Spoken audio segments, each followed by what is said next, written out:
Good morning and a warm welcome to everyone. It gives me great pleasure to introduce Ms. Manasa Pillai, today's speaker. In the current pandemic scenario, our community of teachers have worked tirelessly to keep open the channels of education for school children. As always, the transition to a new mode of thinking and acting is not easy. It comes with its own challenges. Ms. Manasa will talk to us today about this new normal. She is an expert in the field of education and a strong leader who motivates others. Her educational background is impressive. She holds 2 undergraduate degrees in engineering and education, an MBA, and also a master's in education. Ms. Manasa holds many distinguished leadership positions. She is the principal, Joint Secretary and Trustee of Shrine Velankani, Chennai, CEO of Shrine Velankani Global School, Secretary, Central Cluster, Chennai Sahodaya School Complex, Director in Futura Constructions, Member, Board of Studies, Master College of Education, and Joint Secretary of the Loyola Institute of Business Administration Alumni Association. Ms. Manasa is a published writer in the field of education, and she's very invested in empowering women and in community service. Her contributions to the community, especially in the education sector, are impressive. We are very happy and we feel very privileged that we have Ms. Manasa speaking to us today. Welcome, Ms. Manasa. Over to you. Thank you, ma'am. Just want to check if my video is switched off.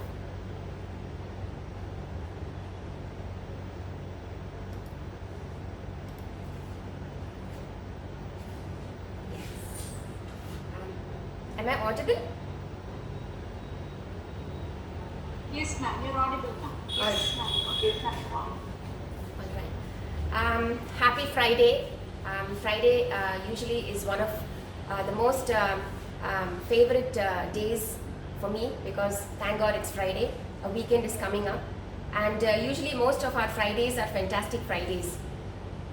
At the outset, I would like to thank the association, Bose sir, the heads of Kavi Bharati, Lola ma'am, Vijay Lakshmi ma'am, Mr. Swayam Prakash, and Mr. Vinod. Kavi Bharati is absolutely lucky to have such a fantastic team, and they have been very nice to me from the time this webinar was confirmed. This webinar is actually the topic hybrid pedagogy is quite close to my heart because it actually speaks of the journey of the institution which I work for. When the government announced the lockdown way back in the last week of March or third week of March, my husband was pretty concerned. Pillai was concerned, I was concerned, and we wanted academic continuity to be the focus for particularly classes 10 and 12. So what he did was, he told me to open up WhatsApp groups for teachers, starting off with senior secondary, and then secondary, middle school, primary, and kindergarten. And we focused more on the senior secondary school teachers. He told me to tell them to start recording lessons and send it as a video to a Google Drive. It started off bang on the 24th of March, and today is the 24th of July. We started off with one video lesson just 2 or 3 days before the 24th of March, and after 120 days we have about 1,200 videos across all grades from class 1 to class 12. It's been a very tedious journey, but I'm sure that it will be a thankful one, it will be a helpful one, and this is the journey that I'm going to share with all of you. Hybrid pedagogy. the new normal of classroom in the cloud. All very big jargons, but let me tell you, it's very simple. It is totally not the actual definition from Google. No, absolutely not. When I was attending a webinar way back in the month of April, soon after Tamil New Year, I attended this webinar by one Miss Bet according to British Standard Time. And during the talk given by the panelists, I suddenly wondered, my God, that's exactly what we are doing. We're doing blended learning, we're doing flipped classroom, we're doing hybrid pedagogy. I ran to Mr. Pillai and told him, come on, I think we're doing all of it. And he said, look, I go by instinct, I don't go by the book. I feel what works best for my institution. And that's exactly what all of us should work based upon what is best for our school. As school leaders, we will definitely know that better than anyone, because we know our parent community, we know our student community, we know the people who work for us, the teacher community, which is the pillar of strength for us. So I said, okay, hybrid pedagogy, the new normal of classroom in the cloud, way back in April.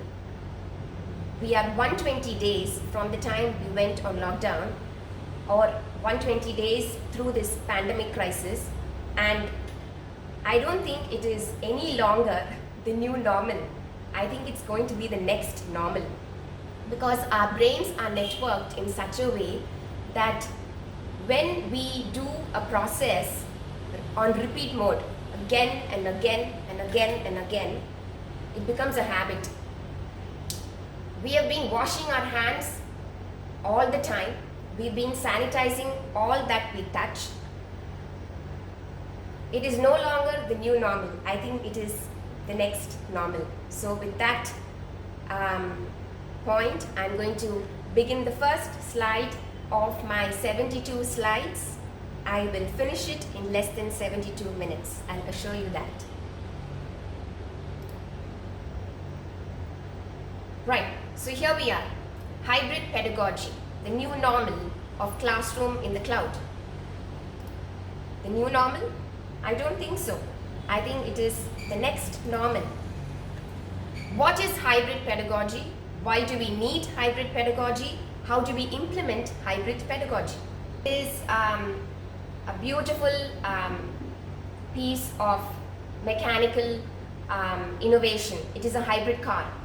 I think most of us know how it works. I think many of us also have come across the talk of the automobile industry wanting to introduce hybrid cars, basically for two reasons, or basically for this particular reason.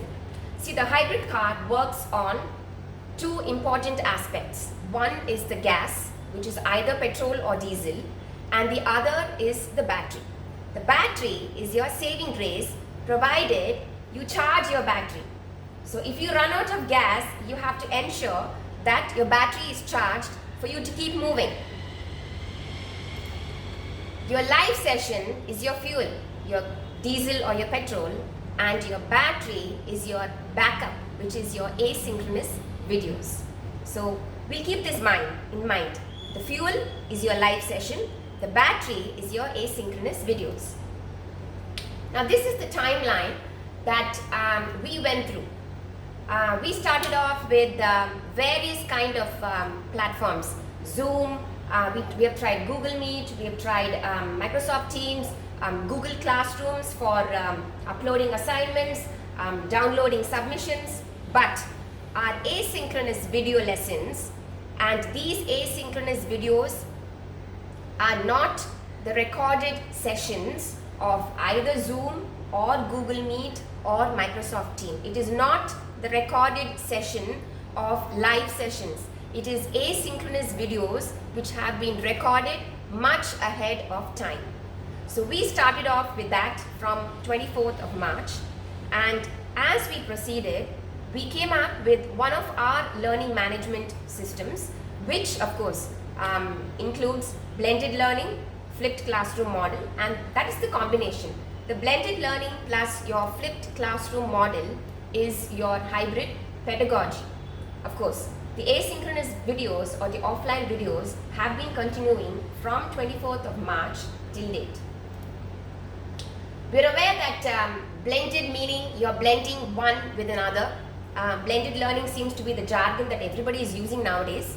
And here it is the best of your virtual classes plus your face-to-face classes which you have in your physical environment. Flipped classroom. Right, so you're turning the traditional classroom model on its head. Now what happens in a flipped classroom? All these short video lectures that are recorded by the teachers, they are viewed by students at home even before the class session. And when they come for the live session, the in-class time is devoted to exercises, projects or discussions. So the entire pedagogical model is actually reversed. For instance, in a physical setting, the teacher is coming, she's taking a concept, a grammar element. That grammar element is actually taught well ahead of time in her video lesson, which is watched by the student at home without any interruptions. Now, why do you need a hybrid model? Why do you need a blended learning? And why do you need a flipped classroom at all? Universal concern. It is not only in India, it is the concern in America, in the United Kingdom, all over Europe. Student engagement and student attendance. Student engagement is directly proportional to student attendance. They are a testament of each other actually. The probable reasons is non-availability of a designated device. Do I have a mobile all for myself? Okay, I have a brother. He also needs a mobile, but I also need a mobile. The entire country is starting office at 9 o'clock in the morning. All of us are on 4G. At the same time, the entire school, all schools in the country are starting at 9 a.m. if not at 8:30 a.m. and everybody is on 4G. Imagine what kind of traffic that 4G has to take. So the probable reasons is I don't have a PC, I don't have a laptop, I don't have a designated device all for myself from 9 a.m. till 10:30 a.m.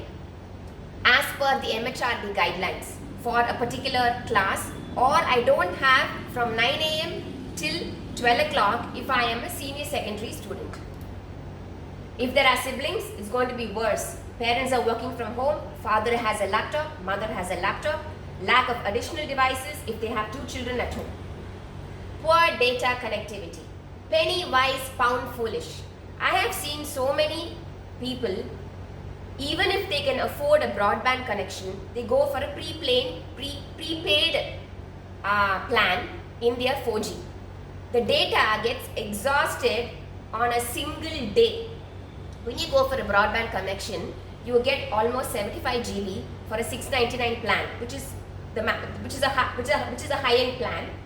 And what happens is, not only the parents can work at home, the children can also watch the videos, any amount of videos. They can also play and watch YouTube videos, and they can also watch movies if they have an Amazon Prime connection or a Netflix connection. The broadband connection is what we have to insist for most of our parent community if they can afford it. Distractions. Most of the apartments of the children is on maybe 600 to 700 square feet. So suddenly during one of our sessions in our school, I find a cat in front of the computer. And then the student is so excited. She's in the middle school. And she says, ma'am, let me have the cat. She will keep quiet.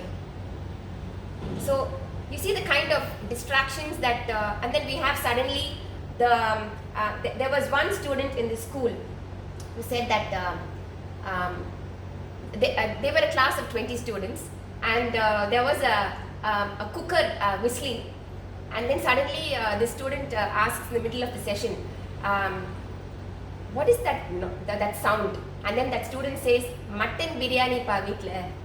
So you see the kind of distractions that actually come online. I would like you to go through this slide on your own and see the difference between a traditional lecture and a flipped classroom with technology. Now, what are the advantages of these short video lectures that I keep on? I'll be mentioning this on and off. See, our students are social creatures. Let's be very honest about this. Our schools are basically platforms for socialization, period. Academics come next. First is your socialization. The minute they see their teacher on that video teaching that concept, they hear their teacher's voice, they are actually happy. Rather than seeing some random person teaching the concept, seeing a familiar face is what will actually grab their attention. The thing is, they already know how their teacher teaches in school. The teacher also knows the learning styles of her students. So, your first 50% of your job is done because she is going to teach the way it needs to be transacted to the students. They can be viewed on repeat mode. You can fast forward, you can rewind. It depends upon how you have understood the concept. So, students can decide their pace of learning. If they want to proceed further with their lesson, they can watch the next video. Does not stop them. Content heavy concepts. It is very, very obvious that when you want to teach a middle school student or a secondary or a senior secondary, it takes you at least 2 to 3 days to finish teaching that concept. How is it possible to teach that concept in 45 minutes in one live session? Unfair, especially when you have 20 students minimum sitting in that live session, introverts not even raising their hands, keeping quiet because the rest of them are going to be watching and listening. Unfair. Use these videos. Teach that concept as 4 videos, as 5 videos. Let it run even as 7 videos. But teach that concept completely from video number 1.1 to video number 1.7. You can clearly teach that heavy concept very clearly. Use the online session for clarifying every part of that concept as and when you post the video ahead of time. It saves energy for the teacher as well as it makes more sense for the student. Adopting an interdisciplinary approach. I think most of our CBSE resource persons keep on reiterating art integration, this integration, that integration. You can do so much when you actually record quietly sitting at home as a teacher, and the student is also able to understand what actually happens, especially when you include these real life applications as a positive impact on their current lives. Videos are recorded with variety to maintain interest, keeping in mind that tools used are mutually compatible and videos should be easily tracked. Now this is the job of the school. See, you have, now we have 1200 videos. So the student should not find it difficult to go and figure out where he has to go and pick out the data frame of informatics practices video or a home experiment of a middle school or even a KG video. They have to be streamlined and saved in such a way that when you go and watch one video, the snippet must tell you where to go for the other videos. Each one has to be connected. So that is the work of the school leaders to figure out how it's being done. Okay, so this is another slide that I'm going to keep posting on and off because it's going to keep coming. So what actually has happened is your videos, your asynchronous videos are actually the new material that you introduce to the student sitting at home. So he goes through it or she goes through it like some kind of a homework, or sometimes I find students they get bored of watching these other YouTube videos, that suddenly they say, okay, let's watch our teacher teaching, and they'll pick up one video. And invariably, you know, assessment actually, without even your knowledge or the student's knowledge, the assessment takes place at home itself. So the understanding and the remembering the lower two parts of the Bloom's taxonomy takes place at home, while the other parts of the taxonomy happens during your live session. Right. So can I open the chat box here and view, ma'am? Yes, ma'am. It's viewable, ma'am. Okay. So can somebody tell me what would be the significant value in this flipped classroom learning?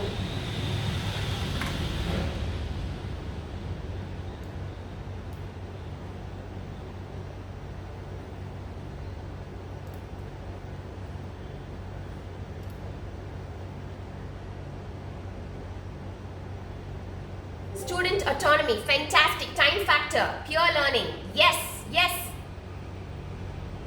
Self-directed learners, wonderful. Active learning mode in class.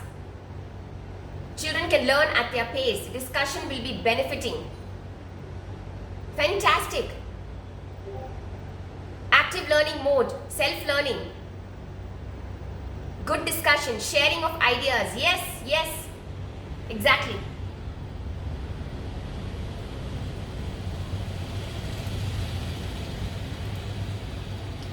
So this is the first part of your flipped learning. You're actually moving the content broadcast out of the classroom. The videos can be viewed any number of times on repeat mode. You're turning homework time into contact time. Now you see, in a traditional class, much of the work that students do at home cannot be viewed by the teacher because the child is at home, gone home. Whereas in your flipped learning and in your hybrid model, that is after you finish your, after the child goes through the videos and after the teacher comes for the live session, even when the child is working on an assignment, or whether it's a comprehensive writing assignment or working on a mathematical problem, the e-learner can actually get in touch with the e-teacher even when they are not in a live session, because it is done through digital products, and most of us are aware of the kind of digital tools and products that all of us are using. So you're giving more opportunity for the e-teacher to actually coach them in this model. Introduction to reflective learning. All right. It is not enough just to do, neither is it enough just to think, nor is it enough simply to do and think. Learning from experience must involve links between the doing and the thinking. Can you tell me what this is all about? It is so familiar. All of us have gone through all these CBSE resource elements. It is not enough just to do, neither is it enough just to think, nor is it enough simply to do and think. Learning from experience must involve links between the doing. Experiential doing, yes, Rukmani ma'am, you got it. So you see, experiential learning is connected to reflective learning. Yes, encourage self-reflection. Well, we know most of us, most of our teachers, they actually don't know that they are doing this even during their live session or during their video session. Yes, Swarnalata ma'am, I'm coming to that. We need to check the learning outcomes. Yes, I'm coming to that. So, you know, reflective learning, indirectly connected to experiential learning, actually happens through your flipped classroom model without even your knowledge. Now, what kind of dynamic online discussions can you conduct? How robust can the discussions be after they watch the video? Can you tell me?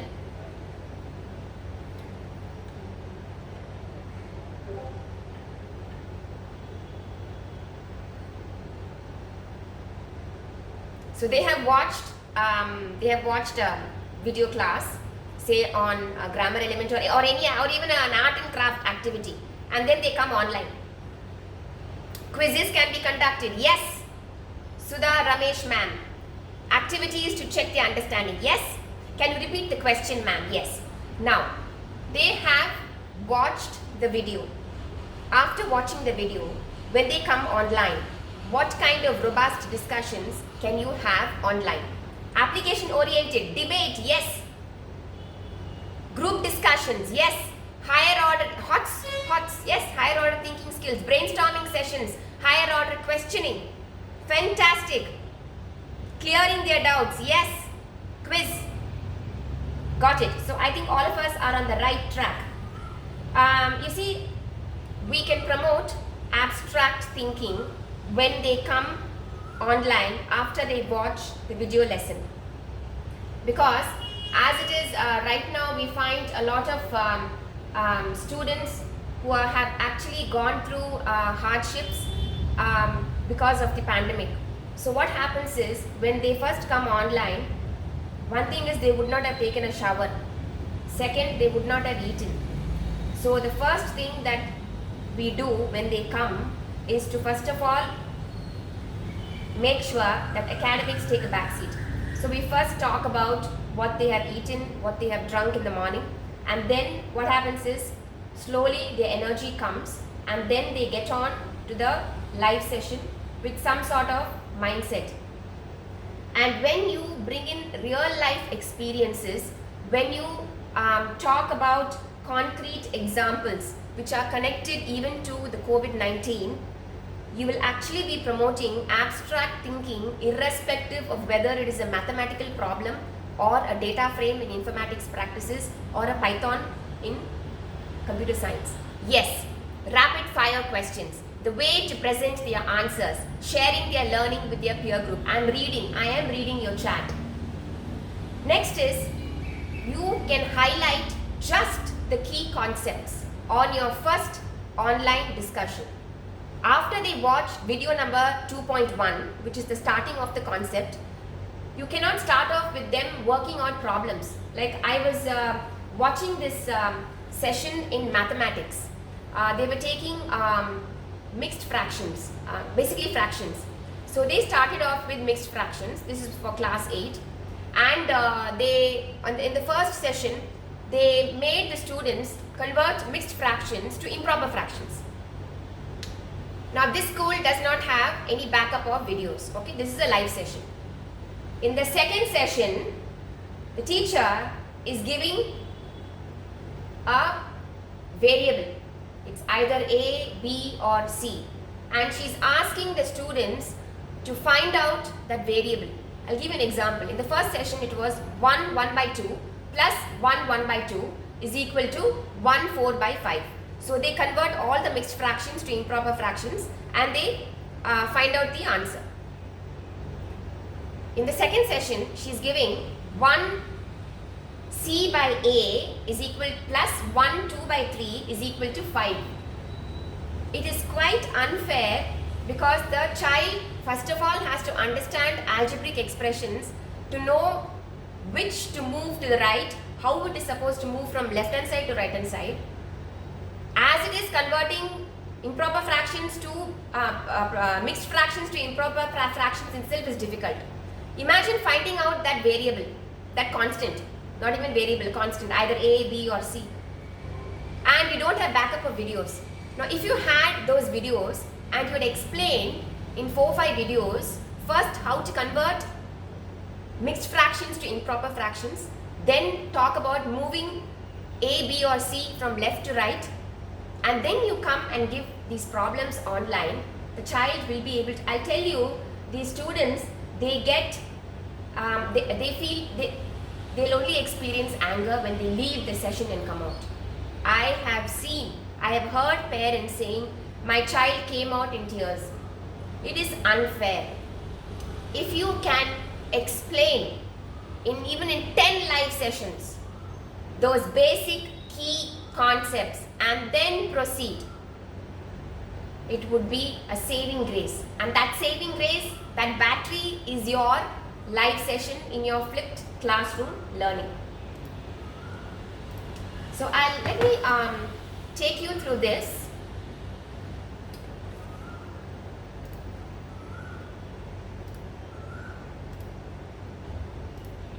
I'll show you 3 YouTube videos,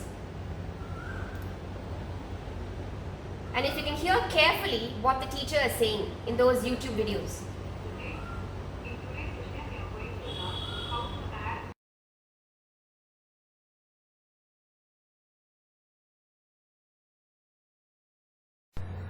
Hello students, good day. In today's session we are going to learn how to add rows in data frame. So in previous video you have learned to add columns. Now we are going to learn how to add rows. Okay, so this is same as modifying the row. We have 2 ways. One is LOC and add method. Okay, so LOC you have to give the row name and you have to give the comma and then the colon. So this colon refers all the columns. So you can omit this column also. You can give it as LOC of current, right? So now this 100 will be assigned to current. Using at also we can do that. At you have to use the same syntax as LOC, comma, colon, or you can omit the colon also. So here using the at I am passing list of values, right? So this is same as modifying the column.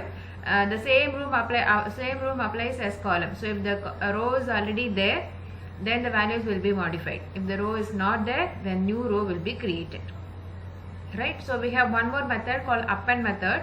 So this is using to append a data frame into another one. So here you can see we have the df1 that is already existing data frame, and df2 is a newly created data frame. So if you want to combine df2 to df1, you can write df1 dot append df2. So you have to see the assignment operator again, because the append method it creates a new data frame. Okay, so if you want to add df2 to df1, you have to assign it back to df1. Otherwise the append method creates a new data frame. So let's see all these things with the example. Right, so this is the data frame. We have IP, Math, English, Physics and Chemistry, and Karan, Dilip, Tina and... Is the second screen accountancy visible? In the last class we have completed the Vijayalakshmi ma'am? Finance cost and depreciation and amortization, as well as other expenses. There are few problems that is not being worked out in your textbook. I want you to work it out as a homework, okay? And if you are not getting any answer, you can just send me a text. Okay, so we are moving towards miscellaneous problems. This is the last part of your chapter. I promise that with this we will work out one full-fledged problem, and then we will wind up with the session. Okay, yeah, so carrying on with the miscellaneous problem, under which line item I have just written the questions. I have just written the questions here, okay, for us to solve. Under which line item of the financial statements following item will be shown. You have the scrap sale. Now many students can make this mistake. Scrap scale, it's not sales, it is just a scrap sale. Say for example, in your manufacturing, you incur some sort of scrap wastage, okay, that has a value. Is the last one clear? The next YouTube video? Happy morning students. So today we are going to do a simple experiment is silver egg experiment. In biological view, you know the egg is enriched with calcium and protein. So today we are going to do a egg experiment is silver egg experiment. That's it results in a regular egg into a silver egg. So let us see in detail. Egg experiment. So what and all the material require? Beaker which contains water, matchbox, oil lamp which is filled with sesame oil, holder and raw egg. So this will be the complete setup for the silver egg experiment. So this simple experiment shows how to turn... Yes, Bloom's taxonomy again. So what has happened is we've watched 3 videos of teachers and the remembering and understanding must have taken place after watching that by the student. So because it was the new material introduced. So what are the strategies for the remaining 4 parts of the Bloom's taxonomy? That is application, analysis, evaluation and creation in a hybrid model. So we have to start off with good learning objectives. Now you'll have, as Swarnalata madam, I think in the chat mentioned about learning objectives. So when you design your flipped video, you'll have to ensure that you are really careful about enumerating what learning objective you have in mind when you are recording the video. You'll have to employ a frequent and small approach. Don't dump the content in one video. Like I know I have some of them. Yes, I have 5 participants who've raised their hand. Maybe we could keep those questions for the last. Please make a note. You know, I always tell, we as teachers, we always tell our students make running notes and make a note. That's exactly what actually happens in a video. So even, you know, even in this PPT, in this video that's going on, I think we can make a note of those running notes and those clarifications. So keep it as small as possible, keep it as frequent as possible. Don't be in a rush, either with your video or with your live session or with the way you assess the student. Pre-formative assessment. See, I think all of us are familiar with formative assessments, summative assessments. But pre-formative assessments, we have never come across in a traditional classroom. Let's accept it. But this pre-formative assessment actually happens in your flipped classroom model. This refers to the assessments given while the students are learning new material independently before any group interaction has taken place, and that refers to your asynchronous videos. So it is your pre-recorded video lessons where you have your pre-formative assessments taking place without the knowledge of the student. Now we saw data frame and informatics practices, we saw a problem in accountancy, and we saw a home experiment. I just skimmed through all the 3 videos. It has given the teacher or the educator or the instructor what they are trying to transact in that video in a format which is lightweight. It is also welcoming initial failures, because you see here in my own PPT I have 5 participants raising their hand, which means that they do have clarifications and they're making a note. So metrics, insights, that is what is required in today's scenario. You'll have to act on it, you'll have to share it, and most important, you'll have to collect the data. My forthcoming parts of the session will actually speak about how you collect this data and how you act on this data. Right, so what happens is the teacher, the e-teacher, I'll be using the teacher as e-teacher because now they become online teachers.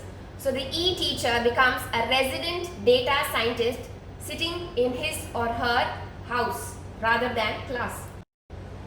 Right, so when we assess in school, you know, we are trying to pull a chair, okay, come sit beside me, let's get down, you know, to what we are trying to clarify. So that is how we always as teachers pull up a chair next to the student, getting down, and then you know, to give them the information that will help them succeed. See, in a flipped learning environment, the structure of the class puts the students in a position to learn in more improved ways. So it opens the way to success. Right, your chat boxes are open. Can I see a few points on the importance of formative evaluation?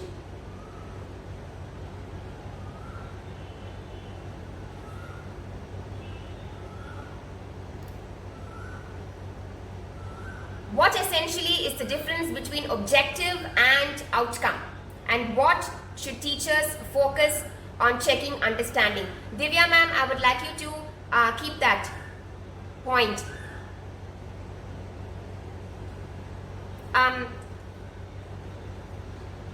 And Divya ma'am, I myself have a question for you. Are you posting a statement or are you asking me to clarify that?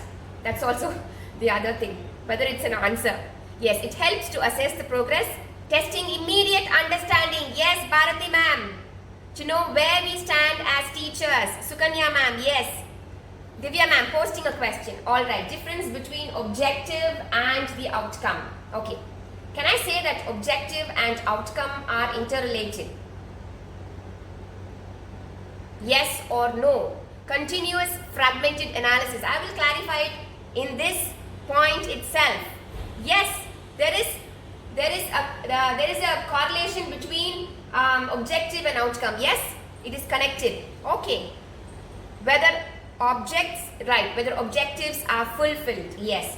Okay. Now suppose I want my student to understand how to convert mixed fraction to improper fraction. So that is my objective in mind. And the learning outcome is that student has understood how to convert a mixed fraction to an improper fraction. However, I give the mixed fraction. Am I right or wrong? I want that feedback on the chat. Am I right? Yes. Shalika Babu ma'am, right? Yes. Renuka ma'am, yes. Kodi ma'am, Sina ma'am, Mount Zion International Middle School, yes. So I'm right. So there is a correlation between objective and outcome. Now coming to the importance of formative evaluation, it will actually tell you, it will answer your question, madam. They are low stakes assessments. Formative assessments are low stakes. I'll tell you why. The next point will tell you why. The chat said, one of the attendees in the chat said that it is measured while the learning experience is being conducted. Yes, formative assessments. As and when I am trying to post a problem to elicit an answer, and if I don't get it, you know, there was this teacher in this class.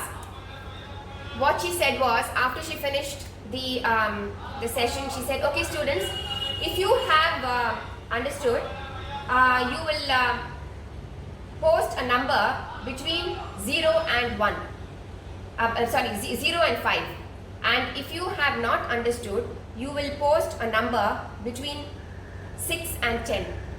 Most of the students posted the number 8. So, she knew that her session has to be repeated.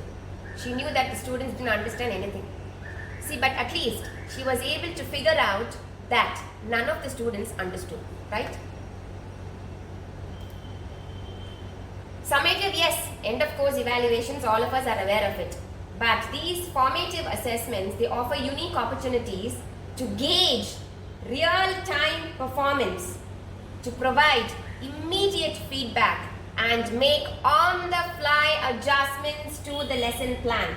Now, if I feel that some of the PPTs in my ongoing chapter are not all right, I can actually change it.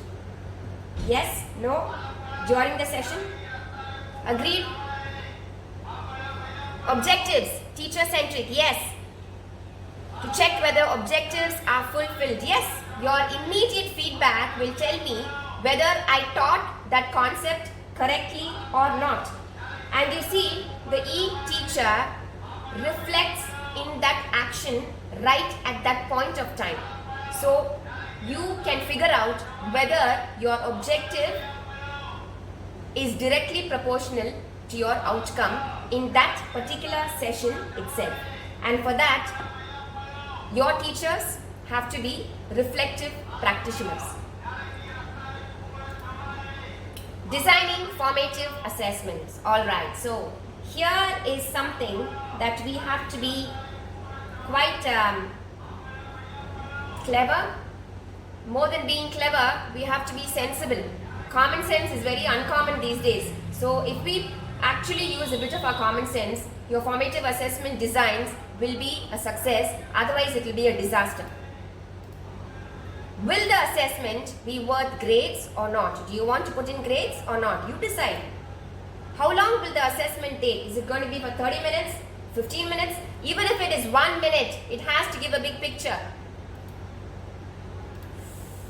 If graded, how long will the assessment grading take the instructor? You see, grading is a real pain, and especially when you have a class of 30 or 40 or even 50, it is a real pain. So you have to decide how you're going to do it to make your job comfortable. How frequently should the students be assessed before the class? You have to decide it. Please select assignments. Please select worksheets. Please select tests that measure what you value most. Please understand that you have to ensure that your tests, exams and assignments will teach and test the knowledge and skills that you most want students to learn. Now this is an example of my biology teacher. So what she did was, she went and took up the tools from her cell phone. You have a lot of apps. You have science quiz, quiz biology, brain test, you name it, innumerable e-resources, e-tools. And what she did was, I am coming to this Bloom's taxonomy again and again because I wanted to understand that she's going to be using these 4 parts of the Bloom's taxonomy in her quiz tools. Right, so this is our learning management system. So what she's done is, this is a class 11 class, students of 11th standard. It's a biology class, and she divided them into 5 groups: virus, bacteria, mad biologist, species, bioman. She conducted a quiz, and without her knowledge, she's actually done gamification. She didn't even know about it. So what she did was, she underwent a test in those tools. You remember the tools that I showed you? The science quiz, quiz biology and brain test. So when you click on those tools, it sends out questions. So you can take up the test. You have IQ tests on Facebook. Similarly, it's a similar thing. So when she took up the test, she took a screenshot of each question. So look at the screenshot. The screenshot looks very pretty, very attractive, and she started posting it in the lecture channel. You see, our learning management system is such that you can have your video and voice chat on and your lecture channel on simultaneously. And our learning management system is such a way that the video and voice chat is incorporated into the other channels. Like each subject has a class schedule, a lecture, a class note, homework, assignment, test, submissions. So what happens in each one is the class schedule, the coordinators post the class schedule. Lecture channel is an interactive channel between the student and the teacher. Class notes is not accessible to the sense that students cannot type in the class notes. They collect the notes from the teacher. Assignment is where she posts the assignment, and submission is where the students will submit the assignment. And when they submit in the submission channel, one student cannot see what has been posted by the other student. So here what you see is the students are having an extraordinary time. They are having fun, and they found the winners are mad biologists. The runners up, bacteria. So she has chosen an assessment method that has actually elicited from the students the kind of learning that she wants to measure. She chose the assessment that is interesting and challenging for her students. And like a quiz master, she made a note of the points and who the winner is, and has even signed it on 3rd of July 2020. And this is the metric, this is the insight that I was talking to you about. Act on the data so that you can share it later. You have innumerable sources that you can work on. I've taken this list from Google only. There are innumerable lists on Google that you can take and make use of. You can ask all kinds of questions: true or false, yes, no, right, wrong, correct, incorrect, multiple choice, multiple answers, matches, and peer collaboration. Right.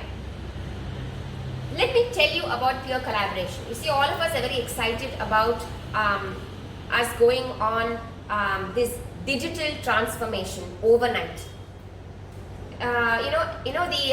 The universities abroad, or even if you take the Indira Gandhi National Open University, to format a distance learning course, to design it, they actually take 6 to 9 months for a 6-week course.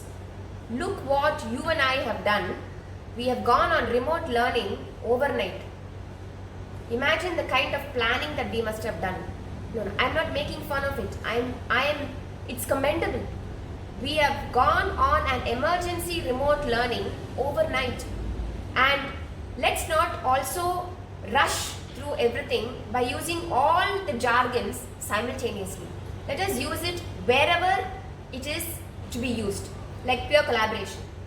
There is this session in class, and it is only the second live session, in the sense that the key concepts have been taught only in one session, and the second session is the practice session. In the practice session, there is a student asking the teacher, "Ma'am, I have not understood this part of that history lesson. Can you explain?"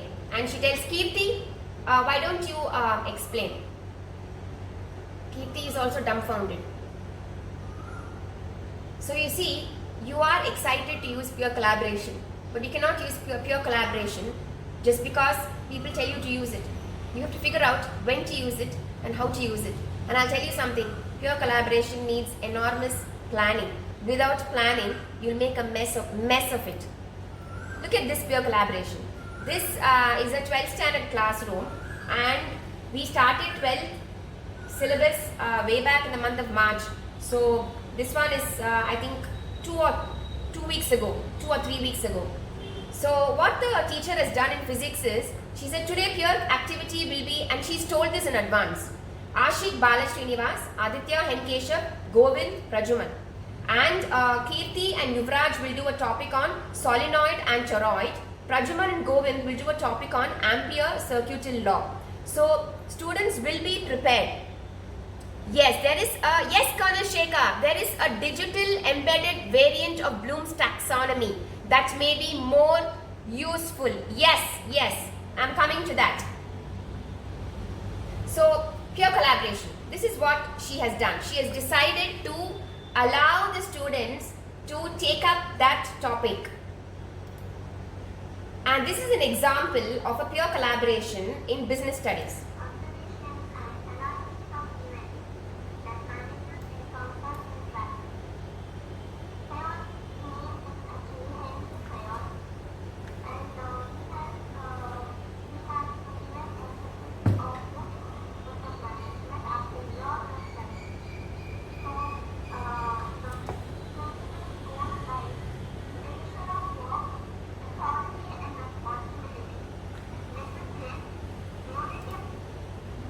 So this one is a business studies class. One day there was no teacher, and I took business studies classes for about 1 month. I had to prepare so much. There's so much to prepare when you go on online. It's a saving grace actually to be on a traditional classroom environment. After 1 month of class, this was I think one of my second last sessions. It is about Principles of Management, Henry Fayol and Taylor. So I gave the peer activity to a pair of students for Fayol and a pair of students for Taylor's, and they I'm not saying this for the sake of saying it. I enjoyed it. It was only for a 30-minute session, and luckily data connectivity was all right. Please understand, all of them are on 4G mobile phones, and some of them are sitting in their balcony because the data connectivity at that place is only strong enough. And I even have 1 or 2 students who go to the Motamadi and hold the phone because the the tower is somewhere there. So you see how much of effort the students actually take in this crisis. the strongest single source of influence on cognitive and affective development is the student's peer group. Yes, Colonel Shekhar, I can read that. BBC took 2 years to set up. Yes, that's what I'm telling. Yes, this is Discord. Renju ma'am, this is Discord. Somebody found out. Peer group is powerful. I'll tell you, group studies polan, we'll all go. Remember, all of us were students once in our lifetime. So whether we study or not, being in that group is absolute excitement. We might learn just 1 or 2 pages, but I'll tell you, during the exam, when we forget something, at that point of time, we'll remember, okay, அந்த டைம்ல அது சொன்னா அதுதான் ஞாபகம் வரும். So that is the powerful part of peer group. The educational experience is so intense. So I would like you to tell me the advantages of collaborative learning. I am looking at the chat also. This is really exciting. What else do you see? What are the benefits that you see from collaborative learning? Sharing ideas, yes. Yes. Sharing. Social interaction, yes. Paves way for more ideas. Fabulous. Higher concepts understood. Patience, yes. Oral communication. Respect for each other. Uniform understanding, finally. Improves social behavior. Comfort zone. Plethora of ideas. Anbu ma'am. Student retention, self-esteem. Fast learning. Taking and waiting for chance. Yes. Communication. Alright. So, the first one is social benefits. And I think somebody bang on. They said that about social benefits. The second one. Psychological benefits. Self-esteem. Somebody mentioned that. Self-dignity. Yes. Academic benefits. What are the academic benefits? Understanding diverse perspectives. Okay. Easy understanding. Can I say that, critical thinking happens in academic benefits? Can I say that? Critical thinking, higher order thinking skills? Yes. And the last one is assessment benefits. Can somebody tell me what kind of assessment benefits you can get out of collaborative learning? Yes, I'm looking at the chat.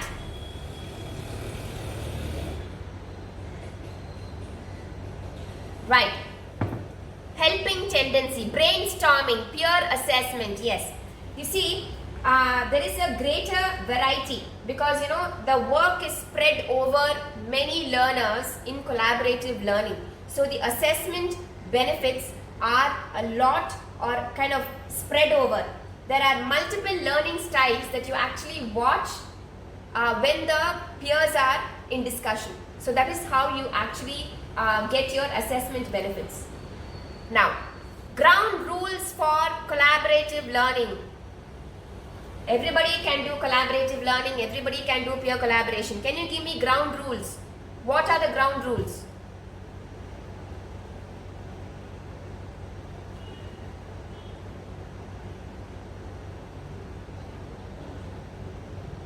Set clear objectives. Yes, Fatima ma'am. To listen to each other. Yes. Ground rules are very important. You don't have set the ground rules clearly, your collaborative learning will go for a 6er. Students of same age group, okay? Instruct criteria. Yes, Mr. George. Time management. Willingness to accept ideas. Yes, you can't be bossy. Perfect. Treating equally. Yes. Respecting other opinions. Right. So these are the ground rules. The similar ones, the ones that you mentioned in the panel. Yes, I'm coming to rubrics, Gayatri ma'am. I'm coming to rubrics. It's the next part of it, yes. I'm really glad that everybody is on the same wavelength as I am. So these are the ground rules for collaborative learning. And please don't be hyperactive. Yes, many people who are hyperactive will become hypercorrective. So if you really want students to learn from their mistakes, please help them identify one problem at a time. What you are attempting to do Now, yes, Colonel Shekhar. So collaborate with your students to set and achieve goals. A best practice in collaborative learning, is to allow learners to have input into making these rules. You tell me, because you are taking responsibility for your rules. When you set the rules, you better follow it. You make assignment and test instructions clear to students. Set ground rules, both for e-learners and e-teachers. Yes, Gayatri ma'am, so here we are.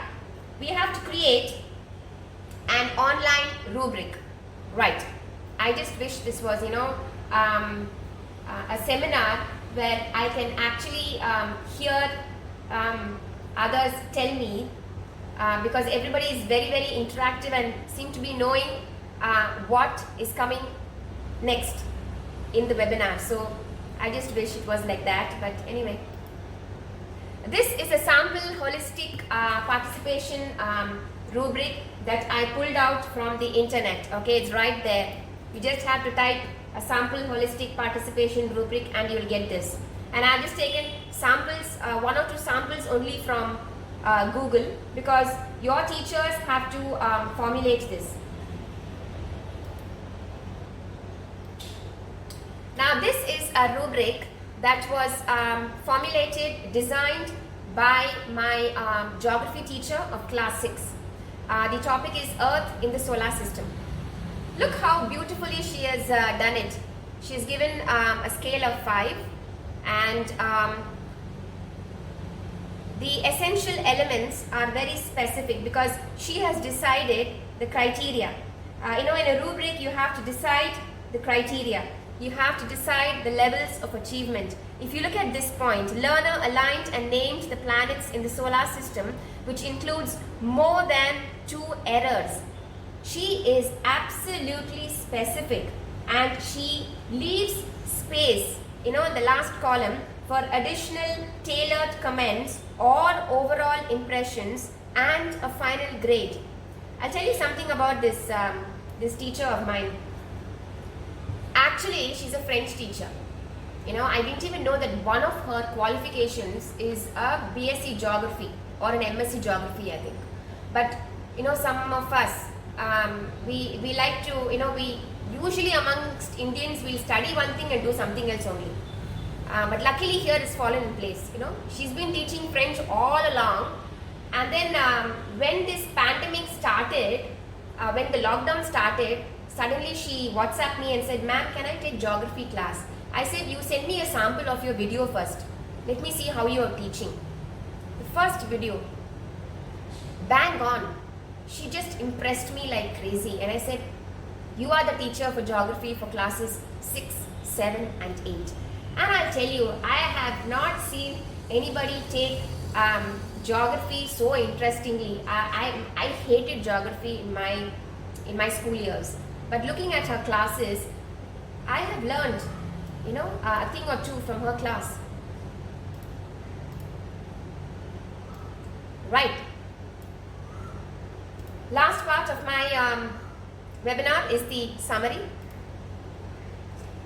All of us as school leaders, as educationists, have used many parts of these 9 events of instruction. Alright?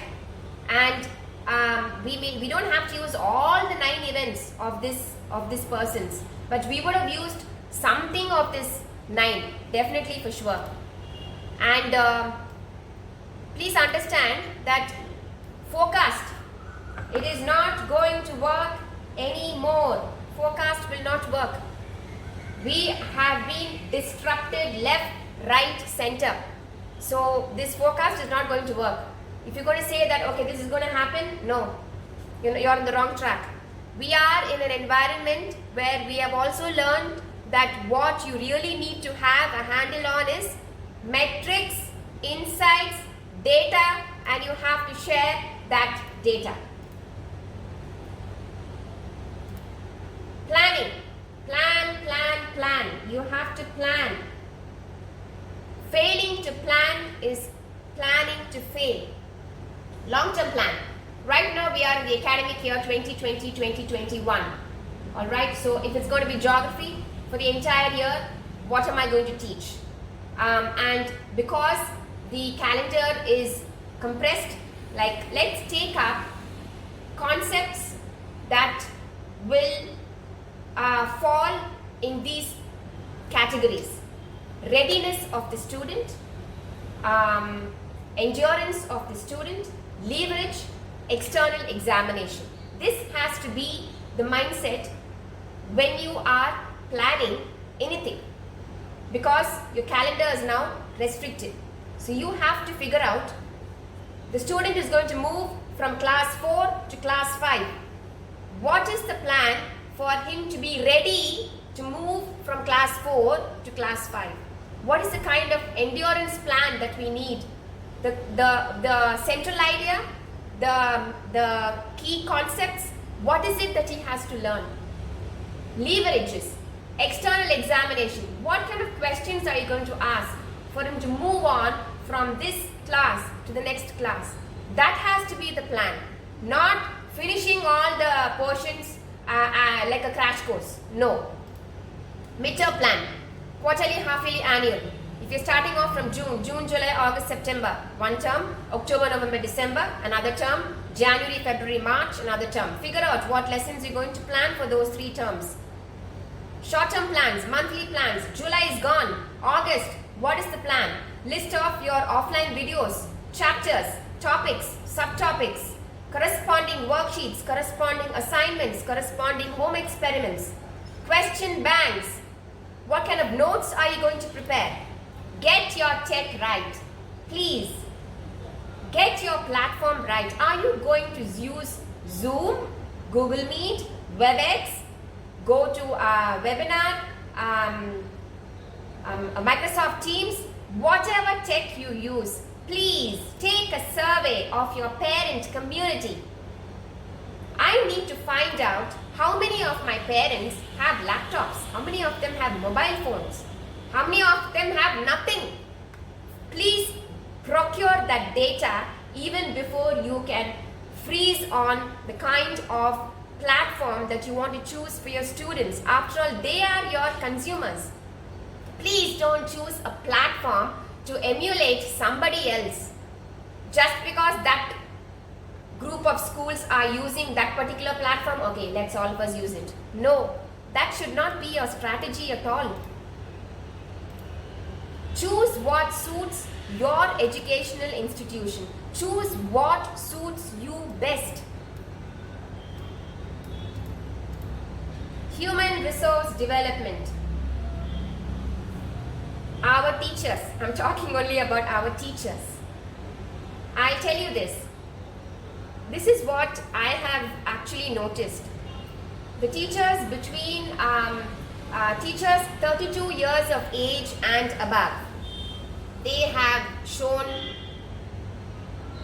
they have risen up to the occasion. The age group of between 25 and 30, I still can't get them out of their comfort zone. Identify those sparks of innovation. Imagine a French teacher teaching geography fluently without any accent.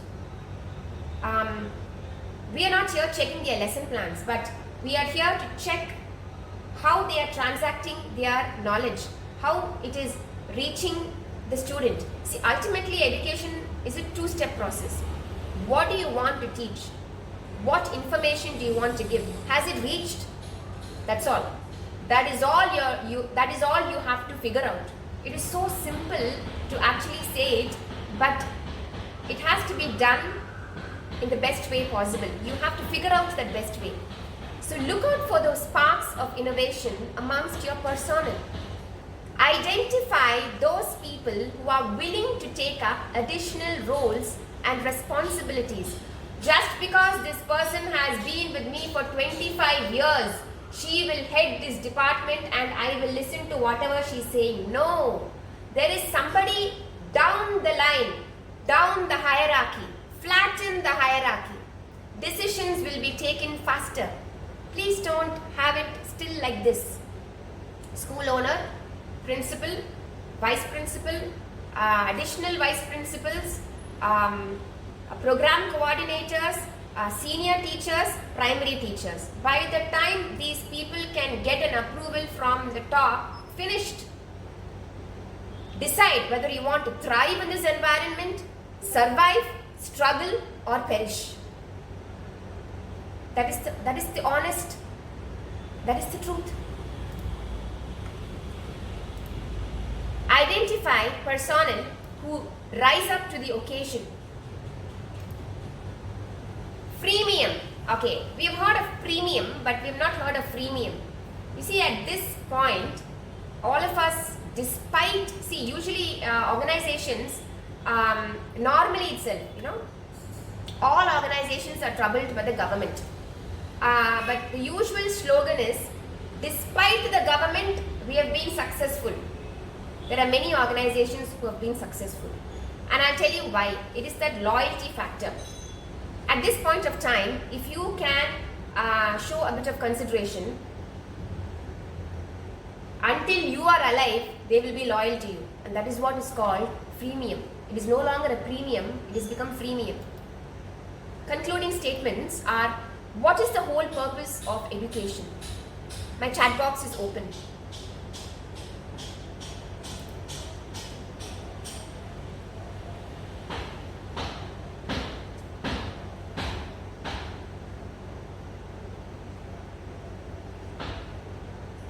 Okay, so my feedback is markedly different from yours. Okay, older teachers have worked harder, younger teachers have helped them, middle group has been a problem. Okay, agree.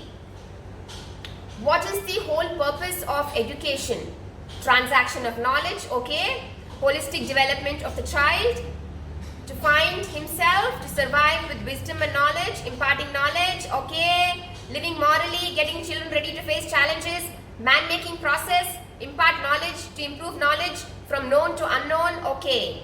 Good citizen, yes, yes. In this pandemic crisis, I'll tell you one thing, what is the whole purpose of education? You're making learners self-reliant. We ourselves are finding it extremely strenuous. We are firefighting every day only to maneuver through this crisis. Imagine the learners. They are young, very young, but just look at the way they are going to come out of it. They're going to be self-reliant. They're going to be strong. Emotionally, mentally, physically. I know of some of my students, their neighbors have fallen sick because of COVID. They panicked. I even know of one child, his father fell sick, and he was completely devastated because he's a boy, and imagine if his father dies, the entire burden will fall on his shoulders, and he's only 16 years old. So just look at this, to make learners self-reliant, and they have become self-reliant. What are you noticing in this pandemic? Did you notice something? The pandemic has made students autonomous learners. Somebody mentioned this right at the start of this webinar. They have become independent critical thinkers. They have learned the art to manage their schedules, time, work independently. I am sure that they would look back at this period of their childhood and wonder how they did it. Our teachers, whom we never even thought would blend this fast, they have not only shown resilience but ownership of their responsibilities. They have taken up new posts of leadership. Schedules, timetables are being remodeled, managed by them, supervised by them, rewritten by them. Could you name the two best qualities that one can possess during this pandemic? Attendees, any two qualities that one can possess during this pandemic? Patience, readiness to learn, exploration, patience, yes, resilience, patience. Time management, yes, everybody says patience. Some of you say resilience, stress management, yes.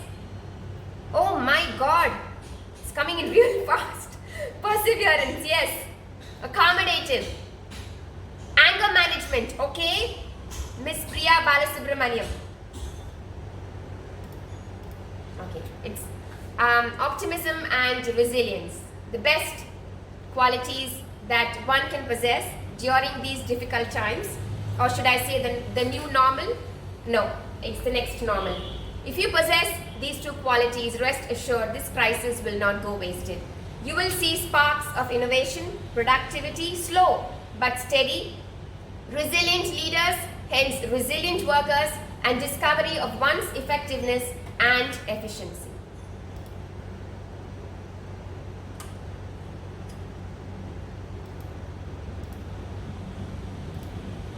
Use the crisis as a catalyst for change.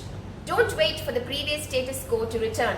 If you want to survive this pandemic, you better possess the abilities to absorb the shock. Get your act together, think ahead, think hybrid. Thank you. Thank you, ma'am. That was amazing. Thank you. So inspiring and enlightening.